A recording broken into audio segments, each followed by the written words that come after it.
হাবিবুদ্দিন আহমেদ বাংলাদেশের অন্যতম পুরোধা আলোকচিত্রশিল্পী। 1947-এর দেশ বিভাগ পূর্ব অবিভক্ত বাংলায় তাঁর শিল্পযাত্রার শুরু। এরপর একাগ্র সাধনায় অজস্র সৃজনশীল আলোকচিত্রে ধরে রেখেছেন 40, 50 ও 60 দশকের বাংলাদেশের বিভিন্ন রূপ। কৃষিপ্রধান গ্রাম বাংলার জীবনযাত্রা, ঐতিহ্য ও সংস্কৃতি তাঁর ছবিতে বিশেষ শিল্পরূপ পেয়েছে। নদী মেখলা বাংলাদেশে নদী ও নৌকার রূপ, জেলে মাঝি সহ নদীকেন্দ্রিক অন্যান্য কর্মজীবীর সংগ্রামী জীবন তাঁর ছবির একটি প্রধান ধারা। চাকা, লাঙল, কাস্তে, মেঘ প্রভৃতি শক্তি ও সম্ভাবনার উৎস তাঁর ছবিতে নিত্য মোটিভ হিসেবে ব্যবহৃত হয়েছে। সব মিলিয়ে কর্মমুখর প্রত্যয়ী বাঙালি জীবন, এক ইতিবাচক সুন্দর বাংলাদেশের রূপ খুঁজে পাওয়া যায় তাঁর আলোকচিত্রে। 1971-এ জীবনের ঝুঁকি নিয়ে মুক্তিযুদ্ধের বেশ কিছু ছবি তোলেন তিনি। সে সময় হানাদার পাকিস্তানি বাহিনীর অত্যাচার, নির্মমতা তাঁকে এতটা আহত করে যে এরপর থেকে আর ছবি তোলেন না এই সৃজনশীল শিল্পী।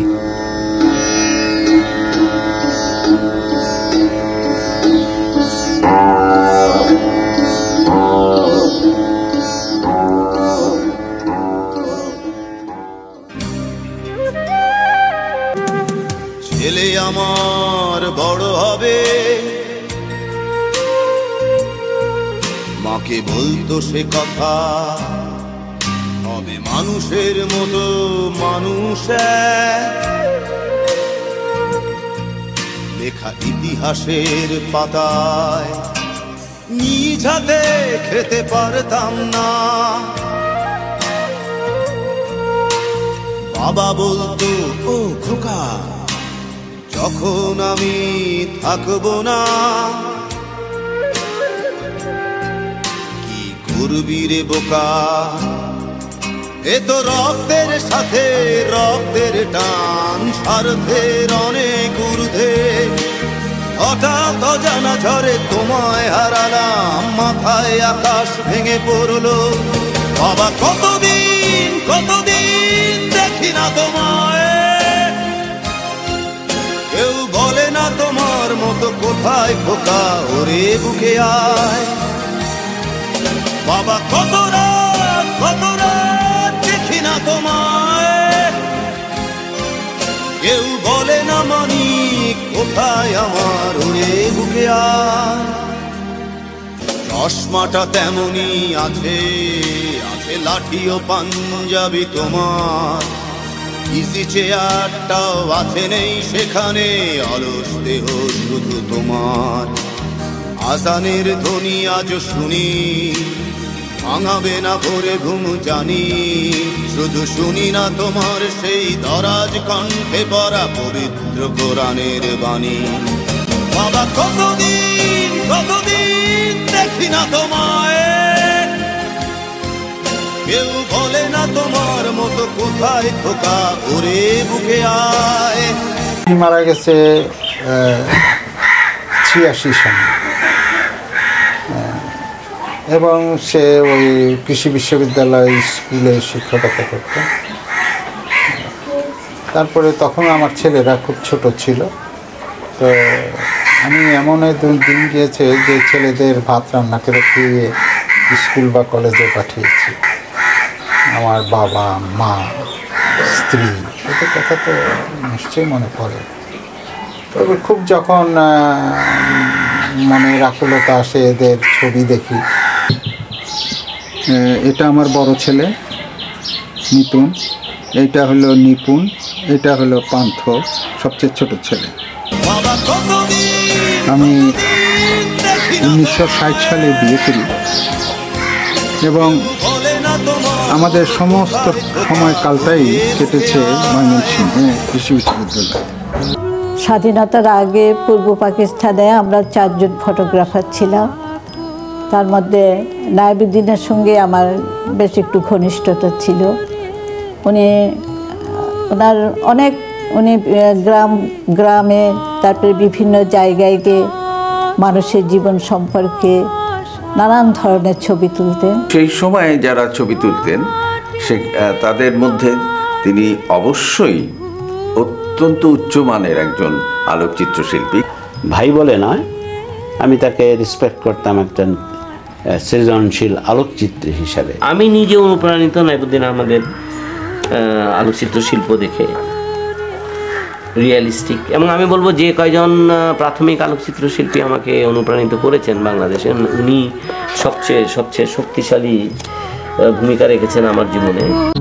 আমার জন্ম এইখানে, আমার ছোটকালের যে খেলাধুলা, শিশুকালের যত কর্মকাণ্ড সব আমার এই পারিল গ্রামে। আমি এই পারিলেরই একটা ছোট্ট প্রাইমারি স্কুলে লেখাপড়া করেছি। আর এই গ্রামকে আমার কাছে তখন থেকেই স্বপ্নময় মনে হতো।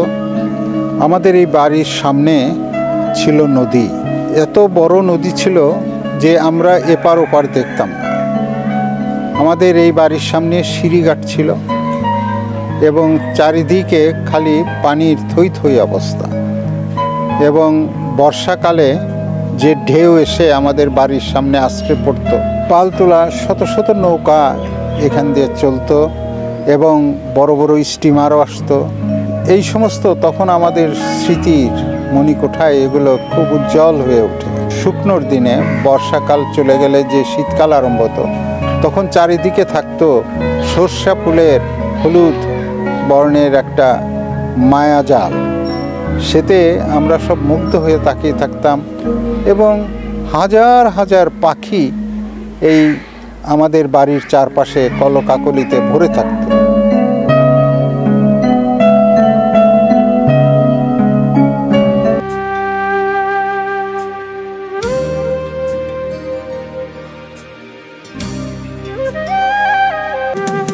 ছেলে আমার বড় হবে,